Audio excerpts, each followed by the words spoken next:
El aroma a CLP y a café rancio impregnaba el aire de la sala del equipo, un perfume familiar de la vida militar. Era el olor del tiempo de inactividad, de una misión cumplida. Afuera, en el suelo del enorme hangar de la base conjunta Lewis McChord, el resto del equipo de reconocimiento 7, distintivo de llamada Pathfinder, estaba desmontando sus armas. El desierto de Mojave había sido un infierno, no por algún enemigo, sino por el sol y la arena que se metía en todo. Mi M4, a uno ya estaba inmaculado. Su grupo del portacerrojo deslizándose en su lugar, con un chasquido satisfactorio y bien aceitado. Mi dominio era diferente. Estaba encorvado sobre las entrañas de un transceptor satelital L3/Harris completamente nuevo, con su carcasa abierta sobre mi banco de trabajo. Cables como diminutas venas de colores serpenteaban a través de una placa de circuito. Mi trabajo era asegurarme de que, dondequiera que nos enviaran, pudiéramos hablar con el mundo. Yo era el sargento de primera clase Caleb Hatcher, Cal para mis amigos, el sargento de comunicaciones principal del equipo. Mis dedos, generalmente firmes, se sentían torpes hoy. El desierto se había cobrado su precio. ¿Alguna vez has pensado, la voz del sargento Ben Carter interrumpió mi concentración, que fabrican esta arena solo para probar los límites de la blasfemia humana? Él era nuestro especialista en brechas, un tipo que podía abrir cualquier puerta, ya fuera con un delicado juego de ganzúas o con una lámina de C4 bien colocada. Sostuvo un cargador en alto, golpeándolo contra la palma de su mano. Un fino chorro de polvo beige se derramó. «Forma el carácter, Carter», dijo con vozarrón el sargento maestre Leo Graves. Su voz un retumbar grave. No levantó la vista de la enorme M240B, que estaba limpiando meticulosamente. Graves era nuestro sargento de equipo, la roca de la unidad. Había estado en el ejército desde antes de que Carter naciera, un hombre tallado en granito y terquedad. Nuestro comandante, el capitán Davis Monroe, pasó por allí con la mirada escrutándolo todo. Un perfeccionista. Se fijó en el pequeño montón de arena en el suelo junto a la bota de Carter y solo asintió una vez, secamente. Esa era la versión de un sermón de Monroe. Era un táctico brillante, pero se relajaba tan bien como un resorte en espiral. ¿Alguna noticia sobre esos permisos, jefe?, preguntó el sargento Marcus Dolan, nuestro médico. Estaba remendando un desgarro en una mochila mole, sus movimientos precisos. Dolan era el corazón del equipo, el que se preocupaba lo suficiente por todos nosotros. Graves gruñó. El capitán está presionando por ello. Después de ese asadero de Mojave, nos lo hemos ganado. Una semana sin comer, arena sería un comienzo. Un murmullo colectivo de acuerdo recorrió la sala. Eso era todo lo que queríamos. Una semana de cerveza fría, camas blandas y silencio civil. Terminé el diagnóstico final del SATCOM y la pantalla brilló con un saludable color verde. Todos los sistemas nominales. Estaba a punto de cerrar la carcasa cuando las sirenas resonaron. No era el aullido perezoso e intermitente de un simulacro. Este era el grito sólido y agudo de una alerta del mundo real. Todos los hombres en la sala se congelaron. Las armas se volvieron a ensamblar en segundos. Las bromas cansadas se desvanecieron, reemplazadas por una tensión repentina y eléctrica. Nos miramos unos a otros, una pregunta silenciosa pasando entre nosotros. No se suponía que sucediera así. «Equípense», la voz de Monroe fue cortante, atravesando la alarma. Reunión informativa en el OPC. 5 minutos. Nos movimos como uno solo, un único organismo. No hubo preguntas, ni movimientos desperdiciados. En el ambiente estéril y frío del Centro de Planificación de Operaciones, un coronel con todas las de la ley que no reconocimos nos estaba esperando. Tenía el aspecto pálido y de interior de un oficial de inteligencia de alto nivel. La pantalla principal detrás de él no mostraba algún polvoriento pueblo en el Medio Oriente. Mostraba una imagen satelital de un denso y oscuro dosel verde. El Parque Nacional Olympic, dijo el coronel, su voz plana. A unas 70 millas al oeste de aquí. Marcó un círculo rojo en el mapa. A las 4 de la mañana perdimos contacto con un equipo de investigación civil que operaba en este sector. Son de DARPA. Un silbido bajo recorrió la sala. La Agencia de Proyectos de Investigación Avanzada de Defensa. Los magos que cocinan la tecnología de última generación. Este no era un grupo de excursionistas perdidos. La misión oficial es búsqueda y rescate, continuó el coronel, pero su tono decía lo contrario. Pulsó una tecla y apareció una nueva ventana. Era una sola línea de texto, una transcripción. Estaban estudiando fluctuaciones geomagnéticas anómalas. Su transmisión final, enviada a través de un canal de ráfaga triplemente encriptado, fueron 3 palabras. Hizo una pausa, dejándola suspendida en el aire. Envíen al ejército. Un escalofrío que no tenía nada que ver con el aire acondicionado de la sala me recorrió la espalda. Los científicos no dicen eso. Dicen, tenemos un problema o solicitando asistencia inmediata. No pides al ejército a menos que te enfrentes a algo que sabes que no puedes manejar. Las coordenadas desde las que enviaron, el coronel hizo zoom en el mapa. Son un espacio en blanco. Nuestros estudios geológicos, topográficos y satelitales no muestran nada allí más que bosque primario.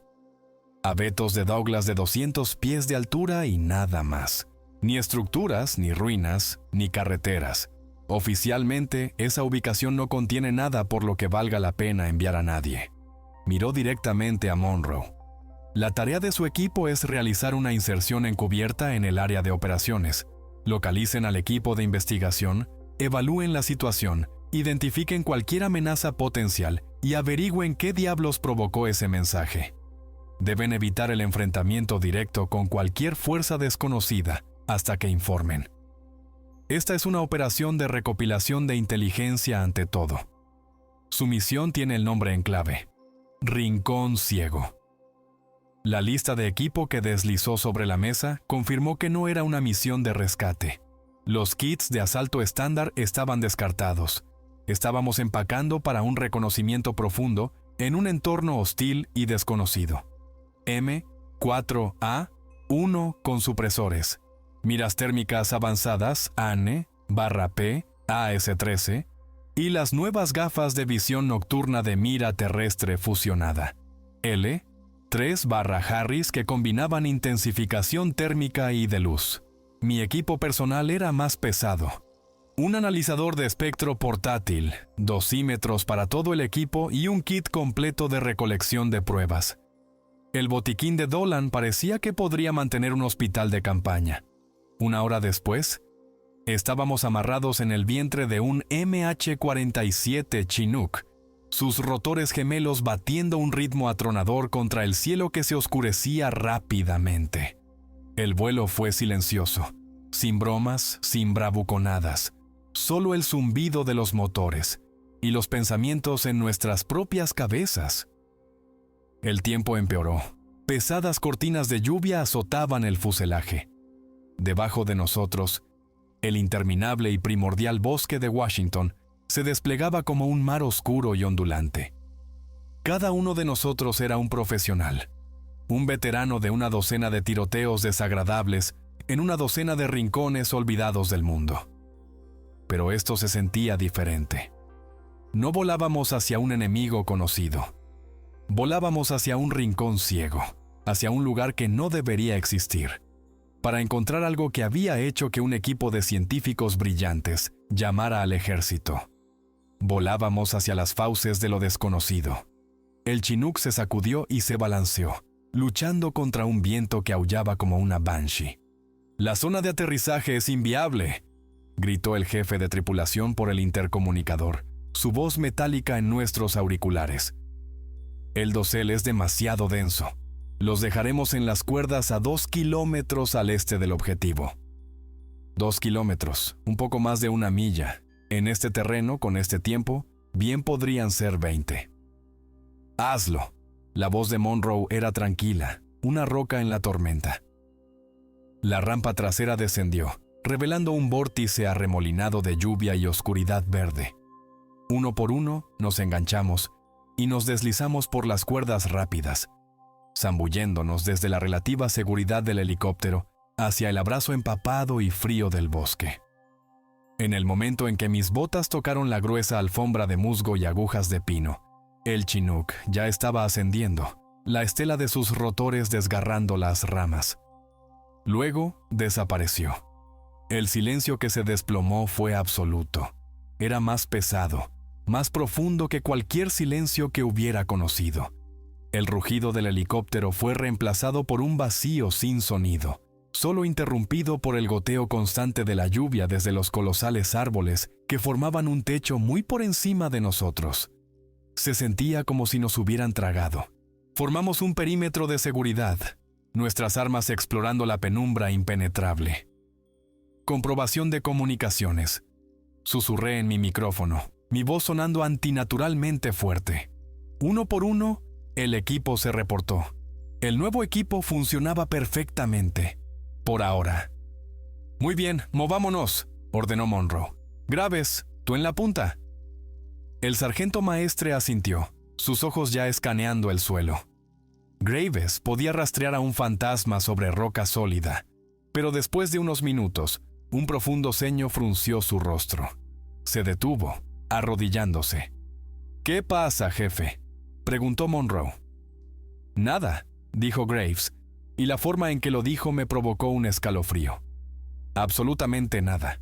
Ni rastros de animales, ni excrementos, ni huellas, ni siquiera una maldita ardilla. Pasó una mano sobre la tierra húmeda. «He estado en bosques toda mi vida, capitán.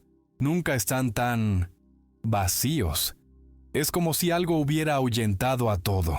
El aire era pesado, cargado de una electricidad estática que me erizaba los pelos de los brazos. Saqué mi dosímetro. La pantalla brillaba débilmente. La radiación de fondo estaba elevada. No letalmente, ni siquiera peligrosamente, pero era consistentemente más alta de lo que debería. Un zumbido bajo y persistente de energía que no tenía una fuente natural aquí. Nos movimos durante otra hora. Una fila silenciosa de fantasmas tejiéndose entre los árboles ancestrales. El bosque mismo era el enemigo. Raíces como garras aferradoras, cortinas de musgo que ocultaban fosos y trampas mortales, y una desorientadora uniformidad en todas direcciones. Finalmente, Graves levantó un puño. Nos arrodillamos, con las armas listas. A través de la penumbra, lo vi. Un claro. El campamento de DARPA era una escena de caos controlado. Tiendas geodésicas de alta tecnología estaban rajadas, su tela ondeando desoladamente bajo la lluvia. Equipos electrónicos sensibles yacían destrozados, pantallas rotas, componentes caros esparcidos como juguetes desechados. Pero la parte más extraña era lo que Graves había señalado antes. Había una profunda falta de sangre.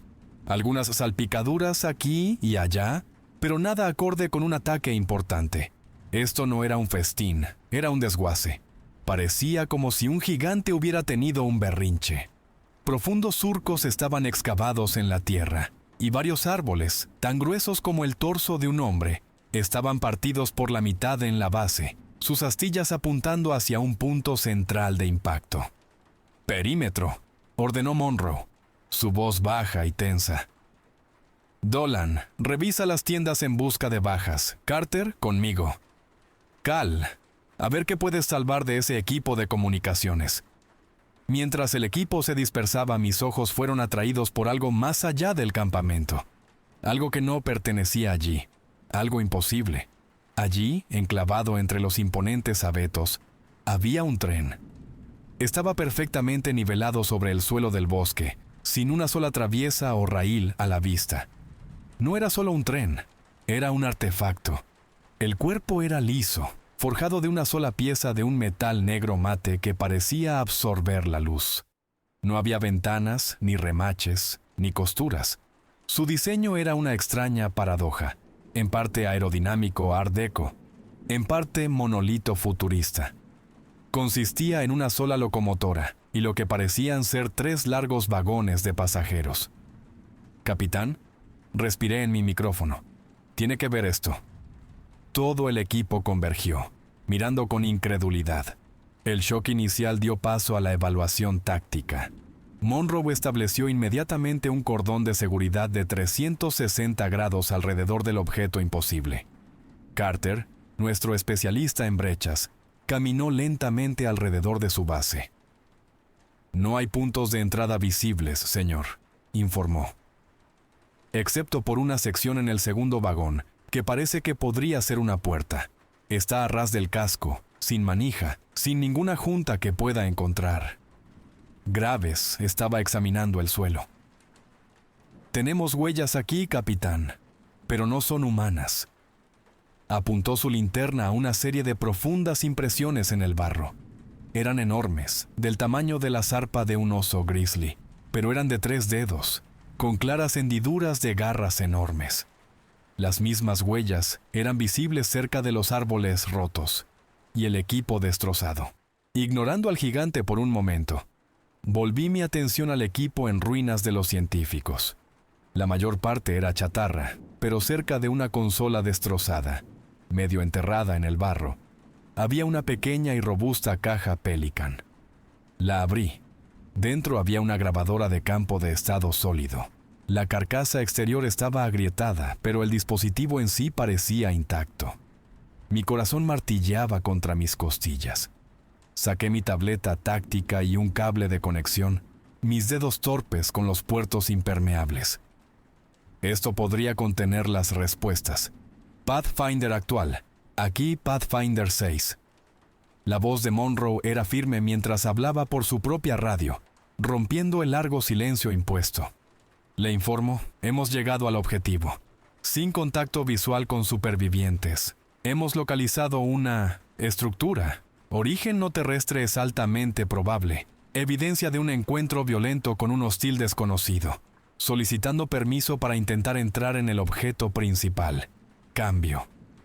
Una ráfaga de estática fue la única respuesta. Observé al capitán, su rostro sombrío bajo el resplandor verde de su visión nocturna. Habíamos encontrado el rincón ciego, y en su corazón un monstruo de acero dormía. El permiso del comando tardó mucho en llegar, una ráfaga ininteligible de estática que finalmente se resolvió en un cauteloso afirmativo. Monroe no perdió ni un segundo. «Carter, abre esa puerta. Firma explosiva mínima. No sabemos qué hay dentro».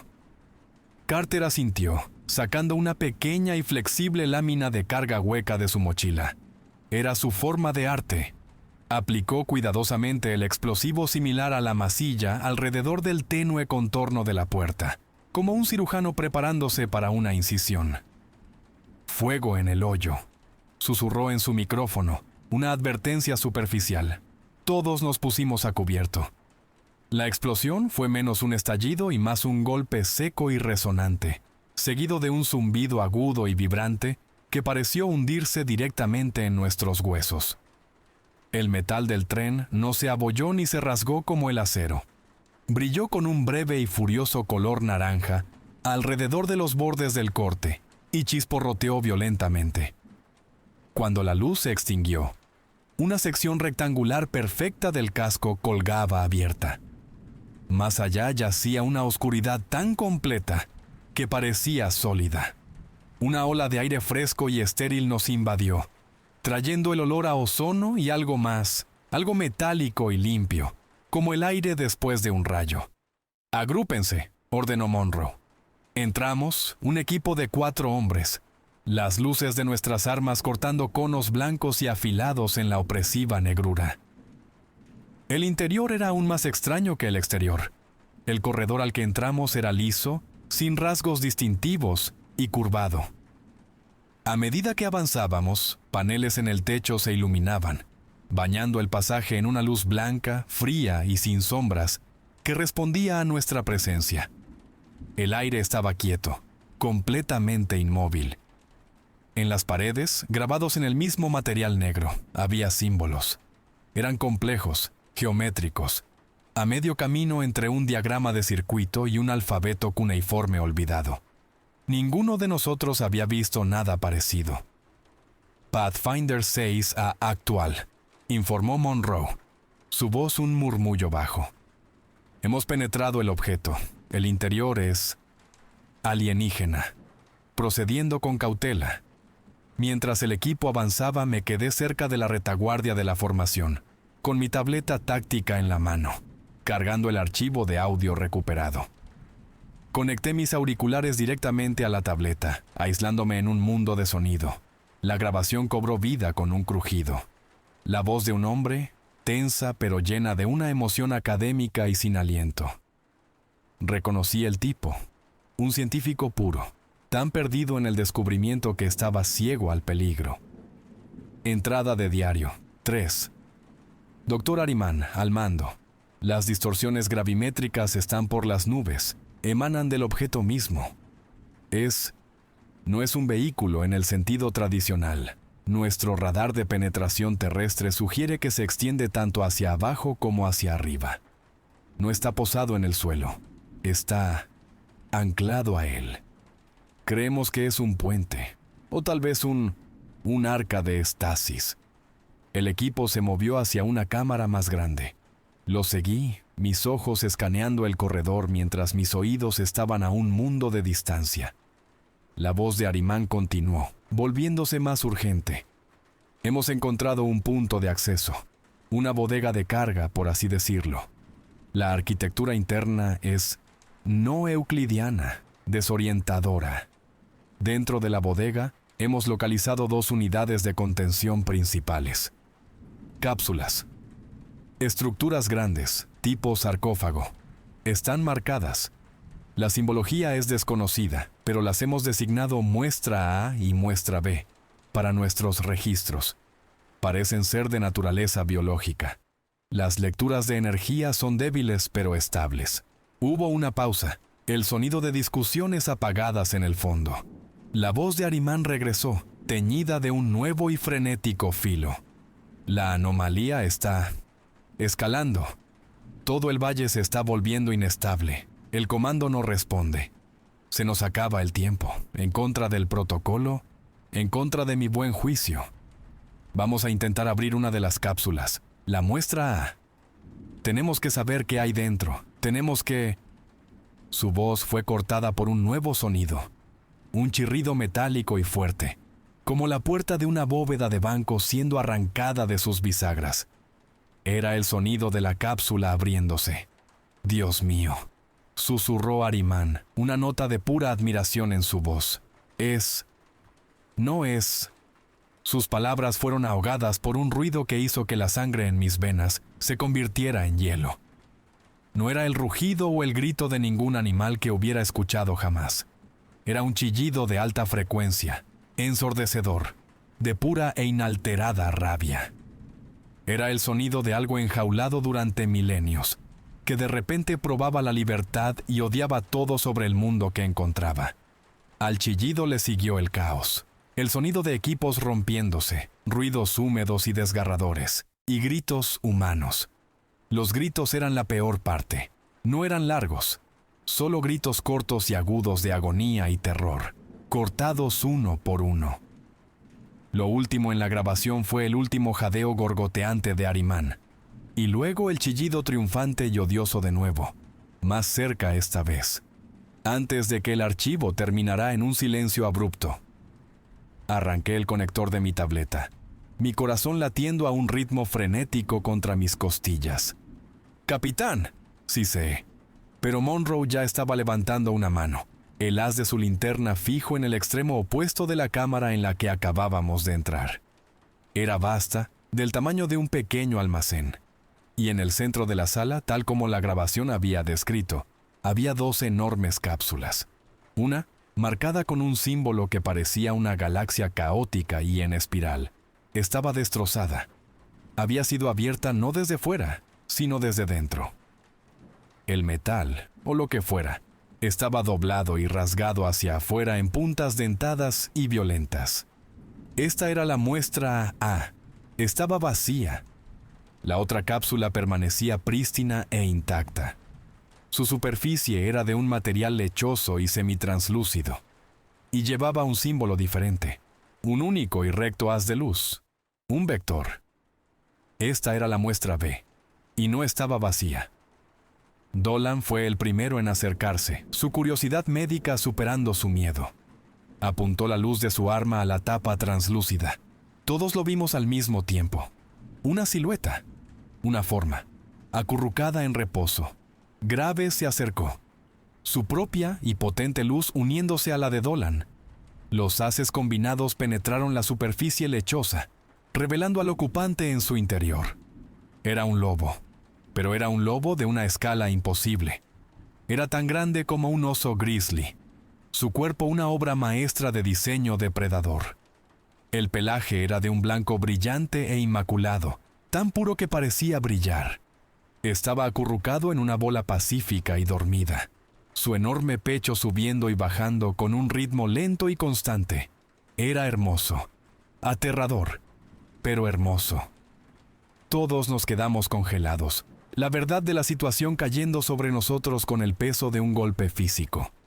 La cosa que había masacrado a los científicos, la fuente de ese chillido impío, había venido de la otra cápsula y todavía estaba ahí fuera, en algún lugar del oscuro y silencioso bosque que nos rodeaba.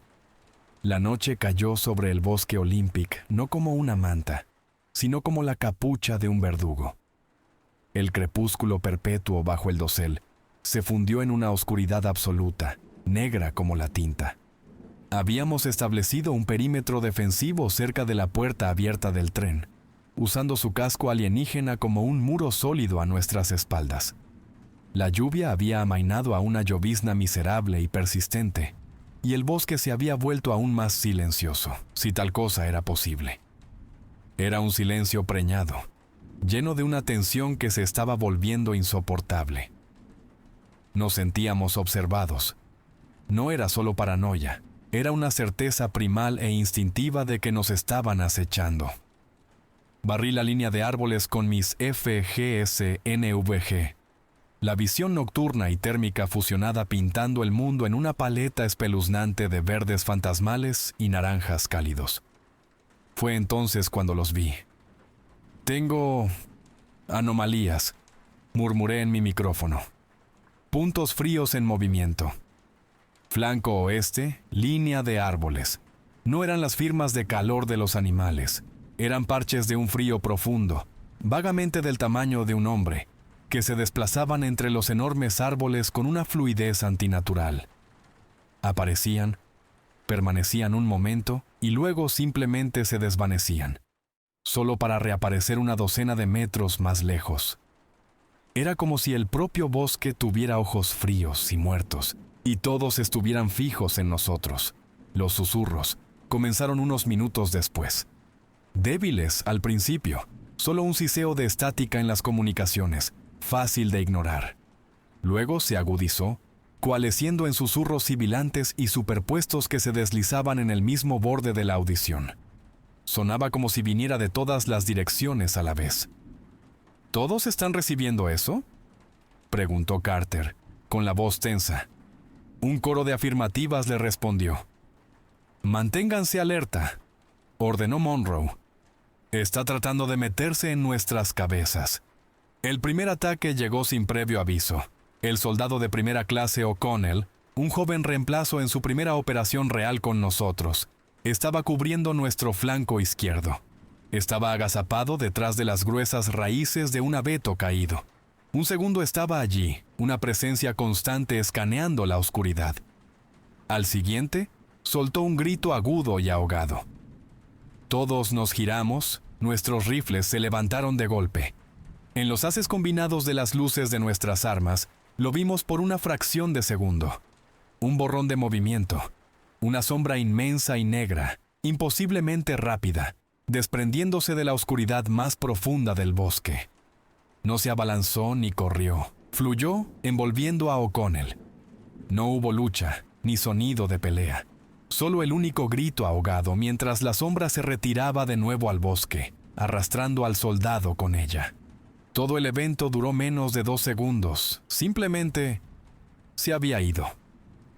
«¡Contacto!», rugió Graves. Una declaración inútil después del hecho. Avanzamos en tromba, hacia el lugar donde había estado O'Connell. ¡Ilumínenlo!, gritó Monroe. Nuestras linternas cortaron la penumbra, y por un instante que paró el corazón, tuvimos una vista clara de la cosa. Se detuvo en el borde del bosque, como para burlarse de nosotros. La grabación no le había hecho justicia. Era una parodia monstruosa de la criatura que dormía en la cápsula, donde la otra era de un blanco prístino. Esta cosa era del color del carbón quemado, su pelaje enmarañado y sucio. Su cuerpo estaba demacrado, pero acordonado con músculos gruesos y nervudos que se contraían y se movían bajo su piel. Sus extremidades eran demasiado largas, dobladas en ángulos que desafiaban la biología. Tenía demasiadas articulaciones. Sus ojos no eran ojos, sino brasas incandescentes de odio feral y rojo. Una saliva oscura y viscosa goteaba de una mandíbula llena de dientes afilados como astillas. ¡Fuego! El mundo estalló en ruido y destellos de boca. Un torrente de proyectiles de 5,56 milímetros se estrelló contra la criatura. El efecto fue horriblemente erróneo. Algunas balas la atravesaron directamente, dejando agujeros nebulosos, como de humo, que se arremolinaban y se cerraban en un instante. Otras golpearon su piel con un agudo ping, como si golpearan una armadura de cerámica, rebotando en la noche. La criatura se estremeció, no de dolor, sino de molestia, antes de girarse y fundirse de nuevo en la oscuridad impenetrable. La única evidencia de nuestra andanada fue el olor a cordita y los casquillos de latón eyectados sobre el suelo húmedo.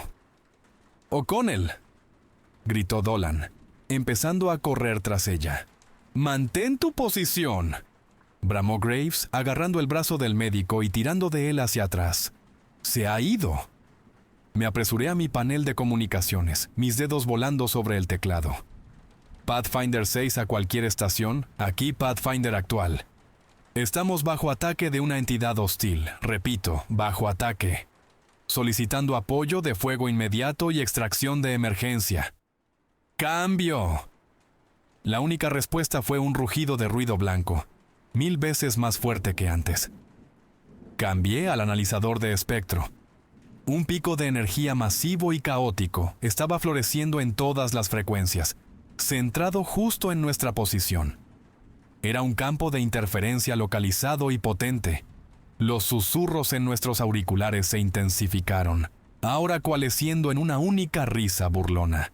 Estábamos aislados, atrapados. ¡Dentro del tren! ¡Ahora! La voz de Monroe cortó el pánico creciente. «Es nuestra única cobertura dura. ¡Muévanse!». Retrocedimos, una retirada en pánico pero ordenada hacia la estructura alienígena. Mientras nos amontonábamos a través de la abertura, podíamos oírlo. Nos estaba rodeando, justo más allá del alcance de nuestras luces. Una serie de sonidos agudos y chasqueantes, como rocas golpeándose entre sí. Y luego, la risa, baja y gutural. Un sonido inteligente y sádico que prometía una noche larga y terrible. Sellamos la puerta dañada lo mejor que pudimos, encajando una caja de equipo aplastada en el hueco. Estábamos dentro del ataúd de acero, y el cazador estaba fuera. Las voces imitadas comenzaron entonces, una nueva forma de tormento. «¡Ayúdame! ¡Me duele!». Era la voz de O'Connell. Perfecta, aterrorizada, suplicando desde justo fuera de la puerta. Dolan palideció, sus manos temblando. «¿Capitán?». «¿Cuáles son sus órdenes, capitán?». Era mi voz, llamando a Monroe. Estaba usando nuestras propias voces contra nosotros, arrancando el terror de nuestro compañero muerto del aire y arrojándonoslo de vuelta. Estábamos atrapados en una caja con un monstruo que no solo quería matarnos, quería quebrarnos primero. La noche dentro del tren alienígena se convirtió en un nuevo círculo del infierno. La criatura a la que había empezado a llamar Nocturno en mi cabeza no era una bestia sin mente que golpeaba las paredes. Era una estratega, estaba cazando. Comenzó probando nuestras defensas. Una serie de golpes pesados y rítmicos resonaba desde un extremo del tren, atrayendo nuestra atención, los cañones de nuestros rifles. Luego, un chillido de metal desgarrándose desde la dirección opuesta. Estaba sondeando, buscando, explotando el daño que la carga de Carter había causado. Observábamos en una pequeña transmisión de cámara improvisada que había instalado, con la vista apuntando a través del hueco de la puerta. Vimos las garras del nocturno, largas y negras como cuchillos de obsidiana, raspando a lo largo del casco. Despegaban el exótico metal con una facilidad que me heló la sangre. El mismo material que había resistido una carga hueca se deshacía como papel de aluminio bajo su asalto. «Está aprendiendo», murmuró Graves, su rostro sombrío bajo la cruda luz interna del tren. «Está descubriendo los puntos débiles». Las tácticas del monstruo eran diabólicas. Creaba una distracción, un asalto ruidoso y sostenido en el vagón trasero. Mientras 3 de nosotros centrábamos nuestra atención allí, explotaba silenciosamente una vulnerabilidad diferente. Usaba la oscuridad fuera de nuestra limitada visión y la extraña acústica reverberante de los vagones metálicos a su favor. Estaba jugando con nosotros, llevando nuestros nervios al límite. El punto de quiebre llegó 2 horas antes del amanecer. El nocturno había estado en silencio durante casi 30 minutos. Un silencio desconcertante que era peor que el ruido. «Está tratando de adormecernos», dijo Monroe. Su voz un susurro tenso. «Va a golpear la puerta de nuevo. Carter, necesito una cadena de Claymores cubriendo esa entrada. Si entra, quiero convertir este corredor en una zona de muerte». «En ello, señor», dijo Carter, agarrando su mochila. Era nuestro mejor hombre, el hombre para el trabajo. Se movió bajo y rápido hacia la entrada dañada. Nunca llegó. Un estruendo ensordecedor vino de directamente encima de nosotros. Un panel del techo, una de las secciones lisas y sin rasgos del corredor, se abolló hacia adentro. Antes de que cualquiera de nosotros pudiera reaccionar, el nocturno se abrió paso a la fuerza. No cayó. Se desplegó en el espacio estrecho, una pesadilla de miembros negros y demasiadas articulaciones. Aterrizó justo encima de Carter. La lucha fue corta, brutal e íntima. Carter logró soltar un único grito desafiante, hundiendo el cañón de su M4 en el pecho de la criatura y vaciando el cargador. Las balas tuvieron el mismo efecto nulo que antes, atravesando el torso humeante. El nocturno ignoró la andanada. Hubo un crujido húmedo y repugnante, mientras sus garras rasgaban el blindaje corporal de Carter y al hombre debajo de él. «¡Fuego!», gritó Monroe. Graves y yo abrimos fuego, nuestros rifles rugiendo en el espacio confinado. El ruido era ensordecedor, los fogonazos cegadores. Ya no apuntábamos a matar, intentábamos hacerlo retroceder. Busqué a tientas mi lanzagranadas de cañón inferior. Introduje una granada de alto explosivo y disparé. La granada de 40 milímetros detonó con una explosión conmocionante justo en el centro de la masa de la criatura. Esto, finalmente, tuvo un efecto. El nocturno chilló, un sonido de furia, no de dolor, y retrocedió, trepando de nuevo a través del agujero en el techo con una velocidad imposible. Se había ido, dejando atrás solo el cuerpo destrozado de Ben Carter y el eco atronador de la explosión. Dolan se apresuró hacia adelante, pero una mirada fue suficiente. Simplemente negó con la cabeza, su rostro una máscara de horror. La pérdida de Carter rompió algo en el equipo. La disciplina cuidadosamente controlada se hizo añicos. «Esto es una maldita carnicería», rugió Graves, volviéndose hacia Monroe. Su rostro estaba contorsionado por el dolor y la rabia. Había perdido a 2 de sus hombres. «Su plan no está funcionando, capitán. Escondernos en esta caja de metal nos está matando uno por uno. Necesitamos salir ahí fuera, cazarlo, forzarlo a una pelea en nuestros términos». «Eso es un suicidio, sargento maestre», replicó Monroe, su propia compostura resquebrajándose. «Vio lo que nuestras armas le hacen. Nada. Ahí fuera en su elemento, no duraríamos 5 minutos. Nuestra única oportunidad es mantener esta posición hasta el amanecer. No quedará nadie para ver el amanecer a este ritmo. Mientras discutían, una claridad fría y aterradora se apoderó de mí. Yo era un tipo de comunicaciones, un técnico. Mi trabajo era analizar patrones, señales, datos.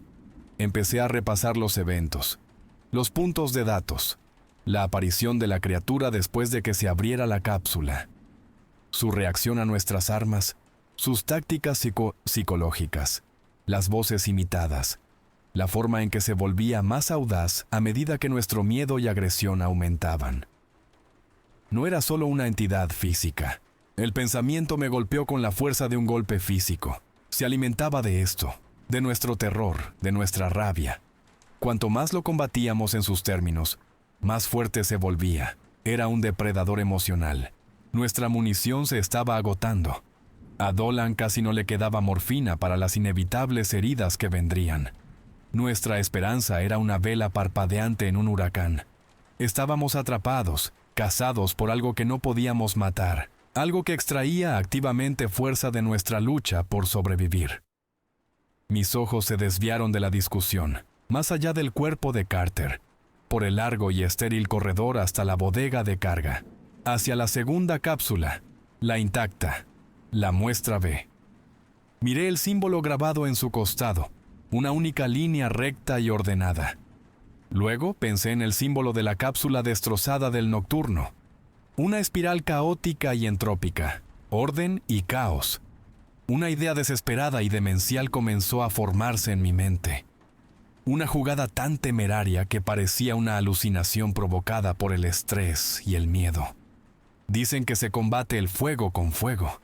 Pero, ¿y si combates el caos con orden? ¿Y si los científicos no solo habían encontrado un monstruo? ¿Y si habían encontrado un monstruo y a su guardián? Tenemos que abrir la otra cápsula. Las palabras salieron de mi boca antes de que pudiera dudarlo. Cayeron en el tenso silencio entre Monroe y Graves como una piedra en un estanque en calma. Ambos hombres se volvieron para mirarme, sus rostros una mezcla de incredulidad y preocupación. «¿Qué ha dicho, sargento?», preguntó Monroe, su voz peligrosamente baja. «Necesitamos dejar salir al otro», repetí, mi propia voz ganando fuerza a medida que la lógica, por demencial que fuera, se solidificaba en mi cabeza. Señalé por el corredor hacia la bodega de carga. «Miren los símbolos». El que salió, su cápsula estaba marcada con una espiral, caos, entropía. Esta cosa, gesticulé vagamente hacia el techo, prospera con ello. Se alimenta de nuestro miedo, de nuestra ira. Es una criatura del caos.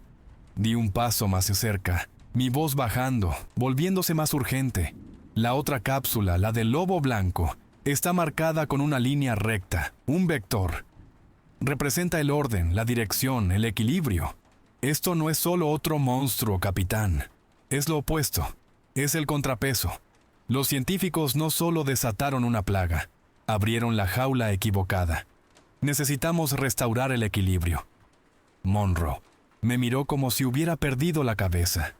Hatcher, ¿está sugiriendo que liberemos voluntariamente otra entidad hostil de capacidades desconocidas en este espacio confinado con nosotros?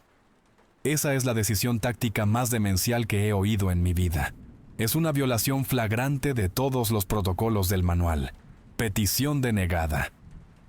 Con el debido respeto, señor, intervino Graves, poniéndose del lado del capitán por una vez. El sargento de comunicaciones se ha quebrado. El estrés le ha afectado. No vamos a abrir esa cosa. Sentí una oleada de frustración desesperada. Los protocolos no se aplican aquí. El manual nunca se escribió para esto. Estamos viendo nuestras propias muertes programadas, y nuestra única otra opción es una oportunidad. Antes de que pudiera discutir más, el Nocturno tomó la decisión por nosotros. Un sonido como un trueno rasgó el tren mientras toda la pared del corredor junto a nosotros se abollaba hacia adentro, gritando en protesta. Una enorme mano de 3 garras, negra y humeante, atravesó el metal alienígena, rociando el pasillo con metralla brillante y fundida. El asalto final había comenzado. Ya no estaba sondeando. Estaba entrando. Teníamos minutos, tal vez segundos. ¡Mire!, grité señalando la brecha. Eso es muerte garantizada. Mi camino es una oportunidad. Una oportunidad entre 1.000.000 es mejor que ninguna oportunidad en absoluto. Capitán, tiene que tomar la decisión. ¡Ordénemelo! Los ojos de Monroe se movieron rápidamente de mi rostro al de Graves, a la pared quejumbrosa y desgarrada. Vio los restos de Carter. Vio a Dolan, pálido y tembloroso, aferrado a su botiquín. Vio el final absoluto de su mando, de sus hombres. El libro de reglas se quemó en sus ojos, reemplazado por la sombría realidad de un escenario sin salida. En ese momento, dejó de ser un oficial que seguía el protocolo y se convirtió en un hombre que intentaba mantener vivos a sus soldados. ¡Hágalo, sargento!, rugió por encima del chirrido del metal desgarrándose. «La responsabilidad es mía. ¡Ábrala!». No había tiempo para sutilezas. «¡Graves!», grité, corriendo ya hacia la bodega de carga. «Necesito lo último del C4. Tenemos que cortar el mecanismo de cierre». Graves no dudó. Agarró el último bloque de explosivo plástico de la mochila de Carter y me siguió. Esto no era el trabajo delicado de un especialista en brechas. Era una avemaría de un soldado de infantería y un tipo de comunicaciones. Moldeamos el explosivo alrededor del complejo mecanismo de cierre de la segunda cápsula, una pieza de ingeniería frenética y desesperada. Otro estruendo del corredor detrás de nosotros nos espoleó. «¡Ahora, jefe!». Nos lanzamos detrás de los restos destrozados de la primera cápsula, mientras Graves accionaba el detonador. La explosión fue seca y contenida, cercenando el cierre limpiamente. Con un profundo siseo de despresurización, la tapa lechosa de la muestra B comenzó a retraerse, deslizándose para liberar una espesa y ondulante nube de vapor criogénico. El sonido de desgarro del corredor se detuvo. El nocturno, a medio camino a través de la pared, se congeló. Era como si sintiera el cambio, oliera el aire. De la niebla de la cápsula abierta, una forma comenzó a elevarse. Lenta, deliberadamente, el gran lobo blanco se puso de pie. Estiró sus enormes extremidades, los músculos enrollándose como gruesos cables bajo su pelaje prístino. Era aún más grande de lo que parecía dentro de la cápsula, un verdadero gigante, su cabeza a la altura de mi pecho. Sacudió su cuerpo, y una fina capa de escarcha brilló en su pelaje. Luego giró la cabeza. No miró a Monroe, ni a Graves, ni a Dolan. Me miró directamente a mí. Sus ojos no eran las brasas rojas ardientes del nocturno. Eran de un azul cristalino y penetrante, y estaban llenos de una inteligencia tan profunda y antigua que me erizó el vello del cuello. No había malicia en esa mirada, ninguna amenaza. Había reconocimiento, una comprensión silenciosa, y algo que se sentía, imposiblemente, como gratitud. En ese único y silencioso momento, sentí una conexión chispear a través del espacio entre nosotros, no de hombre a bestia, sino de guerrero a guerrero. Esto no era un simple animal, era un igual. No supe de dónde vino el nombre, pero se formó en mi mente con absoluta certeza. Albus, el lobo blanco. No nos prestó más atención, su enfoque estaba completamente en la amenaza en el corredor. Ignorándonos como si fuéramos meramente parte del escenario, dio un paso lento y deliberado fuera de su cápsula y hacia el suelo de la bodega de carga. Sus patas no hicieron ningún sonido sobre el metal alienígena. No rugió ni gruñó. En cambio, un zumbido bajo y resonante emanó de su pecho, una vibración que sentimos más de lo que oímos. No era un desafío, era una declaración de hechos. Estoy aquí.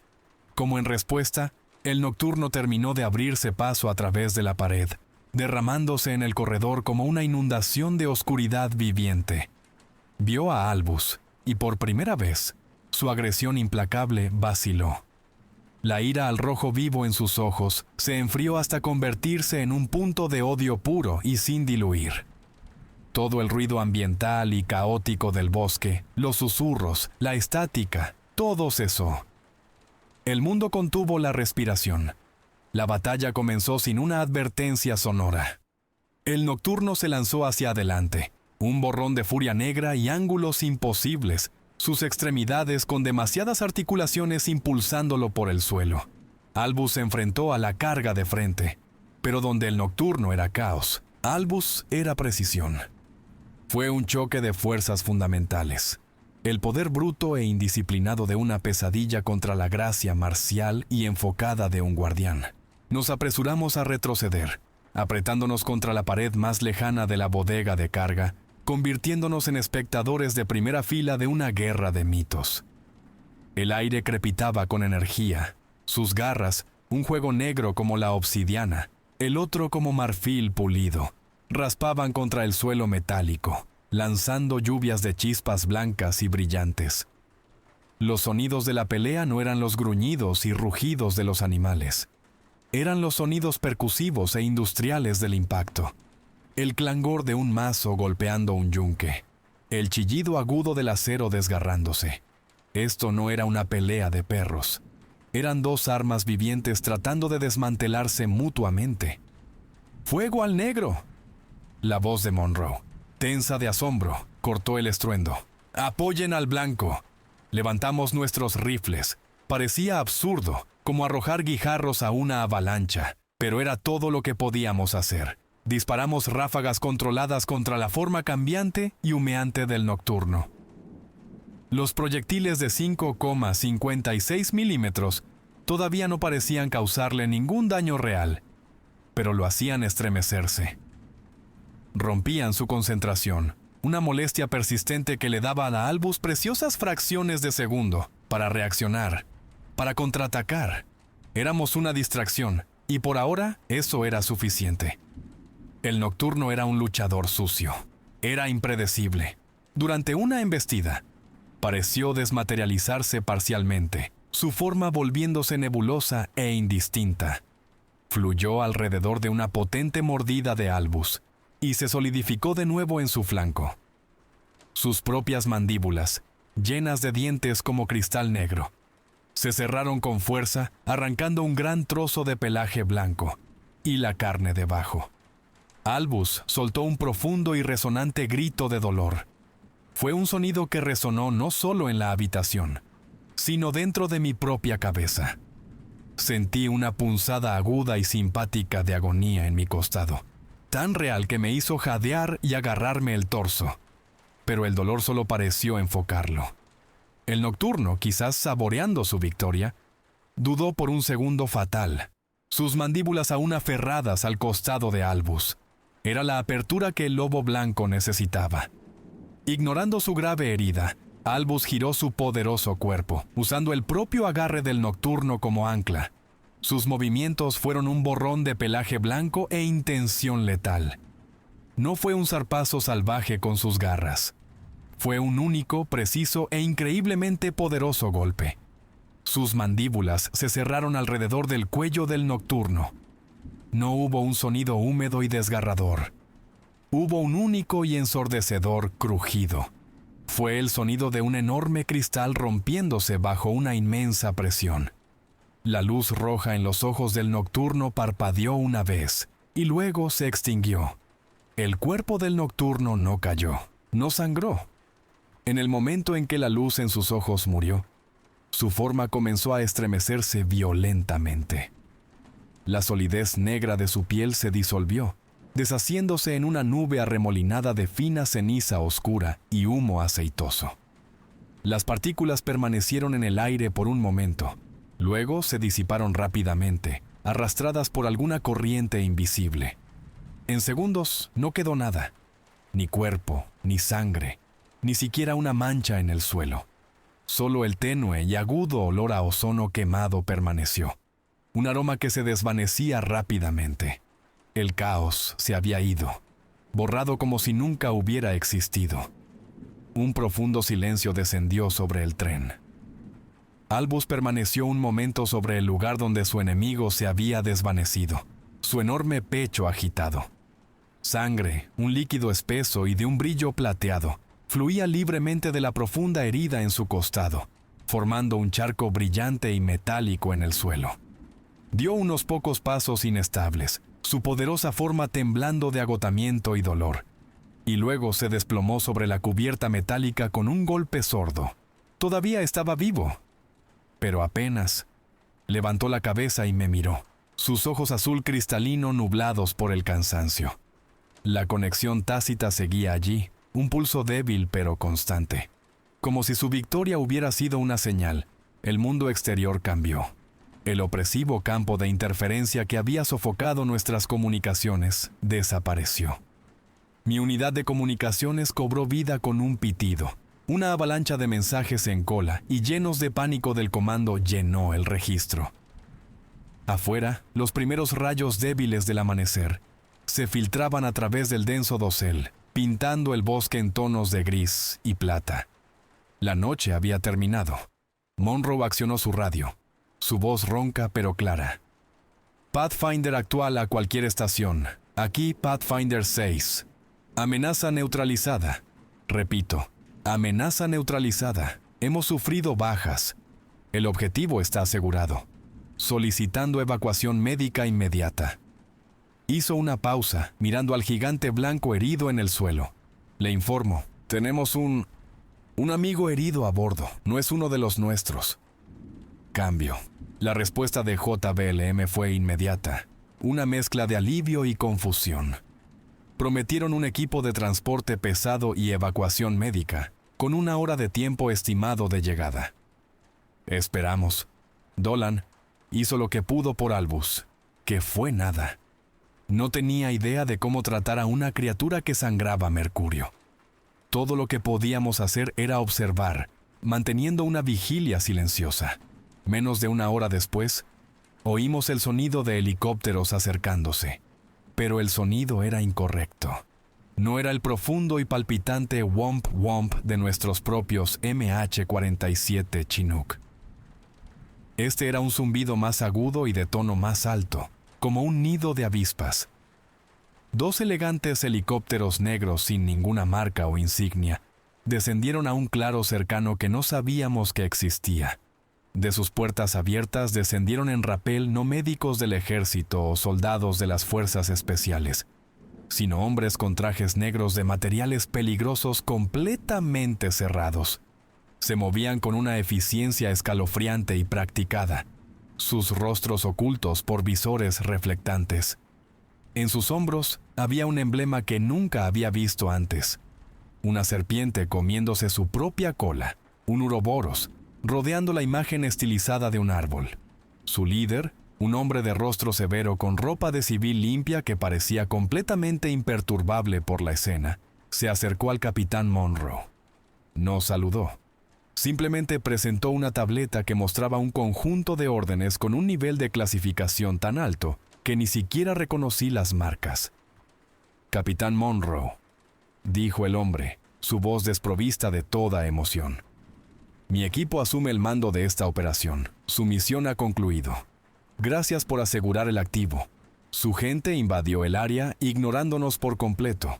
Eran un torbellino de actividad silenciosa y profesional, instalando equipos científicos de aspecto extraño, tomando muestras del aire, del suelo, de la sangre plateada. Se movían y comunicaban con señales de mano, un equipo de limpieza silencioso y sin rostro. Un equipo médico con los mismos trajes negros de materiales peligrosos se acercó a Albus.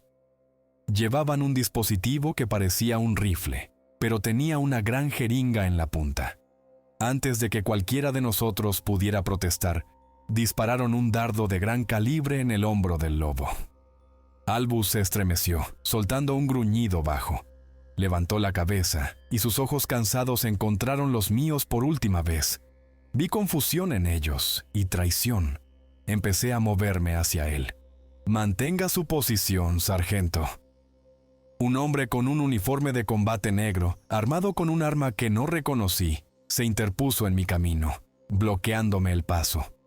Su rostro estaba cubierto por un pasamontañas y gafas.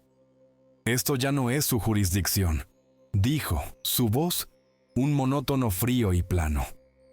Observé, impotente, como el poderoso tranquilizante hacía efecto.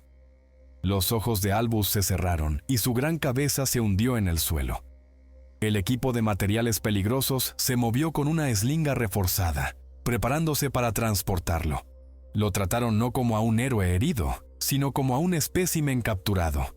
Lo cargaron en una gran unidad de contención metálica y lo llevaron hacia su helicóptero en espera. Otro equipo comenzó a cablear el tren alienígena con cargas de demolición. No lo estaban preservando para estudiarlo. Lo estaban borrando de la existencia. «Hora de irse, caballeros», nos dijo el hombre de civil, señalando el segundo helicóptero negro. «Tenemos un transporte para ustedes». Fuimos conducidos lejos de nuestro Salvador, lejos del artefacto imposible en el que habíamos luchado y sangrado. Solo otra pieza del rompecabezas que estaba siendo barrida del tablero. No nos llevaron de vuelta a JBLM. El helicóptero negro, con su interior tan estéril e impersonal como su tripulación, nos llevó al este, sobre las cascadas, al árido corazón del país. Aterrizamos en una instalación que no estaba en ningún mapa que conociera. Unos pocos edificios anodinos en la superficie, pero el zumbido profundo y retumbante que vibraba a través de las suelas de nuestras botas me dijo que la base real estaba muy bajo tierra. Aquí dejamos de ser soldados del equipo Pathfinder 7. Nos convertimos en sujetos. Nuestro equipo, nuestras armas, incluso la ropa que llevábamos puesta fue confiscada para descontaminación y análisis. Nos dieron monos grises y sin forma, y nos llevaron a habitaciones separadas de paredes desnudas que se sentían más como celdas que como alojamientos. Estábamos en cuarentena. Los interrogatorios comenzaron al día siguiente. Se llevaron a cabo uno a uno, no por oficiales de inteligencia militar, sino por el mismo hombre civil y frío del lugar del accidente. Su nombre, supimos, era Director Shaw. No representaba al ejército, a la CIA o a la NSA. Representaba a una entidad que aparentemente los superaba a todos. Mi interrogatorio fue una sesión agotadora de 8 horas en una habitación insonorizada. Las preguntas de Shaw eran implacablemente específicas. Quería saber sobre el interior del tren, los símbolos, el sonido exacto que hacía el nocturno, sus habilidades, sus tácticas. Estaba creando un perfil de amenaza, pero estaba más interesado en Albus y en mí. Describa la conexión que sintió con la muestra B, sargento. Había dicho, sus ojos taladrándome. ¿Fue auditiva? ¿Telepática? ¿Fue una proyección de su propio estado emocional sobre la entidad? Fue un entendimiento. Dije, mi voz plana. Estábamos del mismo lado. Tomó una nota en su tableta, su expresión indescifrable. Su interpretación subjetiva queda registrada. Después de días de estos interrogatorios, los 4, Monroe, Graves, Dolan y yo, fuimos reunidos en una sala de conferencias. El director Shaw estaba de pie ante nosotros, flanqueado por 2 abogados de traje impecable. Este es el relato oficial de su misión, comenzó Shaw, su tono final. Durante un ejercicio de entrenamiento en terreno accidentado y a gran altitud en el Parque Nacional Olympic, su equipo quedó atrapado en un evento sísmico localizado y repentino, que resultó en un derrumbe catastrófico. Ustedes 4, gracias a su coraje e ingenio, fueron los únicos supervivientes. Los sargentos Carter y O'Connell actuaron con heroísmo extremo, sacrificando sus vidas para asegurar la supervivencia de ustedes. Serán recomendados para la Cruz por servicio distinguido, a título póstumo. Lo miramos fijamente, atónitos hasta el silencio. Un derrumbe. Estaban borrándolo todo. Su silencio sobre este asunto no es una petición, continuó Shaw. Es una cuestión de seguridad nacional al más alto nivel. Los abogados deslizaron gruesos documentos de varias páginas sobre la mesa hacia cada uno de nosotros. Un acuerdo de no divulgación. La jerga legal era densa, pero el mensaje era claro. Nunca debíamos hablar, escribir o siquiera insinuar nada sobre el tren, las criaturas o la verdadera naturaleza de la Operación Rincón Ciego a nadie, por el resto de nuestras vidas. Para ser claros, dijo uno de los abogados con una voz tranquila y escalofriante, La violación de este documento no se castiga con un consejo de guerra. Será procesada bajo la ley de espionaje como traición contra los Estados Unidos. La pena es cadena perpetua en una instalación federal de máxima seguridad. ¿Entendido? Firmamos. No teníamos opción. El último paso fue lo que llamaron reintegración psicológica. Nos reunimos con terapeutas que eran claramente parte de la organización de Shaw. No intentaron ayudarnos a procesar nuestro trauma. Intentaron invalidarlo. Ofrecieron explicaciones racionales para lo que vimos. Una bolsa de gas subterráneo causando alucinaciones masivas. Psicosis inducida por el estrés. Los efectos de las anomalías geomagnéticas en el cerebro humano. Fue un esfuerzo sistemático para hacernos dudar de nuestra propia cordura. Pero los cuatro lo sabíamos. Conocíamos el peso del cuerpo de Carter. Conocíamos la plata fría de la sangre de Albus. Conocíamos la sensación del odio del nocturno. Después de varias semanas de este aislamiento y manipulación, nos devolvieron a JBLM. Nuestro comando nos miraba con una mezcla de piedad y sospecha. La historia oficial había salido a la luz. Éramos los héroes que sobrevivieron al derrumbe, pero también éramos material dañado. El equipo de reconocimiento 7, Pathfinder, fue disuelto oficial y silenciosamente. Graves, asqueado por todo el asunto, presentó sus papeles de jubilación. A Monroe, con su carrera efectivamente neutralizada, le dieron un trabajo de escritorio en logística, un comandante sin nadie a quien comandar. A Dolan le diagnosticaron un TEP, T severo, y lo transfirieron a un rol de apoyo médico en el Centro Médico del Ejército Madigan. A mí me reasignaron como instructor principal en la escuela de señales.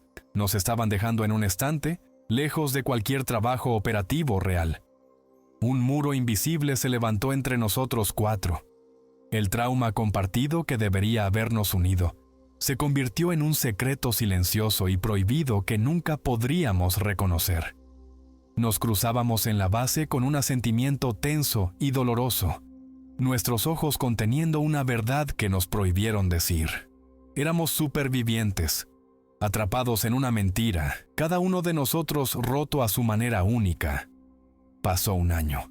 La vida se asentó en una nueva y hueca rutina. Enseñaba a clases de reclutas de cara fresca cómo operar equipos de comunicaciones encriptadas que usarían para pedir ayuda en lugares a los que ya no se me permitía ir. Era un buen instructor, metódico, preciso. Pero los soldados susurraban sobre mí. El sargento Hatcher, el tipo que sobrevivió al derrumbe, el de los ojos muertos. El fuego que una vez tuve por el trabajo se había ido, reemplazado por una brasa fría y contenida de propósito que no podían ver. Dormir era un lujo. La mayoría de las noches me despertaba sobresaltado de pesadillas de metal desgarrándose y ojos azul cristalino, con el corazón martillando contra mis costillas. En mis horas de vigilia, la misión era un fantasma que nunca me abandonaba. Mi tiempo libre se convirtió en una obsesión. Me sentaba en mi pequeño apartamento fuera de la base, rodeado por el brillo de los monitores, y cazaba, usando cada ápice de mi conocimiento técnico, cada puerta trasera que había aprendido. Rastreaba la web profunda y las redes militares clasificadas. Buscaba cualquier mención de la Operación Rincón Ciego, de los proyectos geomagnéticos de DARPA, del director Shaw. Buscaba el emblema, el Uroboros y el árbol. Era como golpear una pared de humo. Cada pista se disipaba. Cada archivo estaba protegido por capas de seguridad que hacían que la red pública del Pentágono pareciera una biblioteca abierta. Habían construido una fortaleza de silencio alrededor de ese día en el bosque. Las cicatrices físicas se desvanecieron, pero una permaneció, un fantasma. A veces, un dolor agudo y punzante me atravesaba el costado derecho, exactamente donde había visto al nocturno herir a Albus. Era un fantasma de su agonía, un eco débil y deshilachado de la conexión que habíamos compartido. Era un recordatorio de que él todavía estaba ahí fuera, en algún lugar, y que estaba sufriendo. La conexión era como un cable cortado, que todavía chispeaba con una débil corriente residual. Entonces, una noche, lo encontré. No fue un hallazgo directo, fue una migaja de pan, dejada caer por accidente en una montaña de datos burocráticos. Era un informe de asignaciones no clasificado para una serie de proyectos de construcción masivos. Enterrado en lo profundo de los subcontratos para una nueva instalación en el desierto de Nevada, había una partida para sistemas de contención, biológica exótica y crioestasis. El nombre en clave del proyecto era La Reserva. El rastro de la financiación era un laberinto, canalizado a través de una docena de empresas fantasma. Pero el contratista principal era una compañía cuyo logotipo era un simple y estilizado árbol. El mismo árbol del emblema en los trajes de materiales peligrosos. La sangre se me heló. La Reserva. No estaban estudiando a Albus. Lo estaban encarcelando. No era su aliado ni su salvador. Era la muestra B, un premio, un arma para ser desmantelada, comprendida y replicada. Intentarían aprovechar el caos del nocturno y controlar el orden de Albus. La idea de lo que esos científicos desalmados le estaban haciendo, al héroe que nos había salvado, me llenó de una rabia fría y clarificadora. En ese momento, el soldado que seguía órdenes murió. El instructor, el veterano roto, se fue. El hombre que me devolvía la mirada desde el reflejo en la pantalla oscura era otra persona, alguien con una nueva misión. Habían mentido, lo habían encubierto. Habían robado al único ser en ese bosque que luchó por algo más que una furia ciega. Pensaron que sus acuerdos de no divulgación y sus amenazas me habían metido en una jaula. Se equivocaron. Solo me mostraron dónde estaban los barrotes. Me levanté y caminé hacia la ventana de mi apartamento, mirando las lejanas luces de Tacoma. En mi portátil encriptado, abrí un mapa satelital del campo de pruebas y entrenamiento de Nevada. La pregunta que me había atormentado durante un año. ¿De dónde venía el tren? De repente pareció poco importante. Era un misterio académico para otro momento. La única pregunta que importaba ahora era la que gritaba en mi alma. ¿Qué le habéis hecho? La operación Rincón Ciego había terminado, pero mi guerra apenas comenzaba. Tenía que sacarlo de allí. Se lo debía. Era mi hermano de armas, mi Pathfinder. Y nunca, jamás, dejas a un hombre atrás.